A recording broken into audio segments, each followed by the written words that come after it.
متجوزة بقالي أسبوع، قاعدة على السرير وبصله وهو نايم قصادي. أول حاجة لاحظتها دقنه طالعة بطريقة تخوف شبه سفاحين أفلام الرعب. لقيته وهو نايم بياكل في الهوا زي الجمل. عينه يا ساتر يا رب جفنه ما بيقفلش للآخر، جزء أبيض باين وده لوحده فيلم رعب. نفسه طالع ونازل بصوت عالي كأنه طلمبة مية، والشخير شغال من غير فواصل.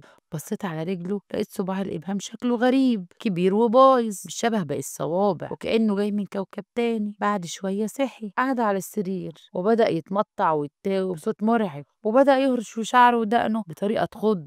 دخل الحمام. المشهد بالنسبة لي كان صدمة قاتلة. بعد شوية سمعت صوت السيفون وبعدين الباب اتفتح. لقيته واقف قدام المراية حاطط كريم على دقنه وبيصفر كأنه بيمثل في فيلم أبيض وأسود، وهو بيحلق مركز في المراية كأنه سايق عربية نص نقل. خلص وراح على الفطار والفوطة على كتفه زي راهب بوذي نازل من المعبد. قعد وحط طبق الفول في كمية فول تكفي حي، ومعاهم طلب بيضات وجار رغيفين عيش وحتة جبنة حجمها قد الطوبة وحطها في الطبق.